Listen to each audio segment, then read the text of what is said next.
ფისკალური დეცენტრალიზაცია საქართველოში ანგარიშის პრეზენტაცია დღეს ბათუმში გაიმართა. როგორც კვლევის ავტორები აცხადებენ, მიზანი ქვეყანაში ფისკალური დეცენტრალიზაციის ხარისხის შეფასებას წარმოადგენდა. კვლევა საქართველოს 3 მუნიციპალიტეტში და ერთ თვითმმართველ ქალაქში 2 თვის განმავლობაში მიმდინარეობდა. გამოიკვეთა, რომ თვითმმართველობებს დიდ ქალაქებთან შედარებით არ გააჩნიათ საკმარისი ფინანსური რესურსები. ერთსულ მოსახლეზე კი საბიუჯეტო შემოსავლების გადანაწილება 5 ჯერ ნაკლებია, ვიდრე ცენტრალურ ბიუჯეტში.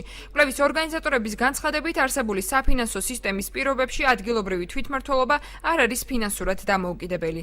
მონაცემები კავკასიის ეკონომიკური და სოციალური კვლევის ინსტიტუტმა წარმოადგინა. კვლევა მაჩვენა, რომ ფისკალური დეცენტრალიზაციის ხარისხი საქართველოში არის საკმაოდ დაბალი. რეალურად აღმოჩნდა, რომ თვითმმართველობებს საკუთარი ფინანსები არ ყოფნით საკუთარი პრომოცილებების განსახორციელებლად. ჩვენი რეკომენდაციები კვლევაში არის შემდეგნაირად. პირველ რიგში აუცილებელია გადაიხედოს ქონების გადასახადში არსებული შეღავათები, ასევე აუცილებელია მოუზადდეს ფისკალური დეცენტრალიზაციის სტრატეგია. კვლევა დაახლოებით მიმდინარეობდა 2 თვის განმავლობაში და გაანალიზდა როგორც ეროვნული მიმართულებით რა მდგომარეობაა ფისკალური დეცენტრალიზაციის თვალსაზრისით, ასევე კონკრეტული მუნიციპალიტეტები იქნა შესწავლილი, იგივე ვთქვათ, მაღალმთიანობის გათვალისწინებთ ყაზბეგის მუნიციპალიტეტი, დმანისის მუნიციპალიტეტი, მარტვილის მუნიციპალიტეტი და ასევე თვითმმართველი ქალაქი ქუთაისი. ანუ ჩვენ გვინდოდა რეალურად დაგვენახა ის სურათი, თუ რა ხდებოდა ფისკალური დეცენტრალიზაციის თვალსაზრისით ამ კონკრეტულ მუნიციპალიტეტებში.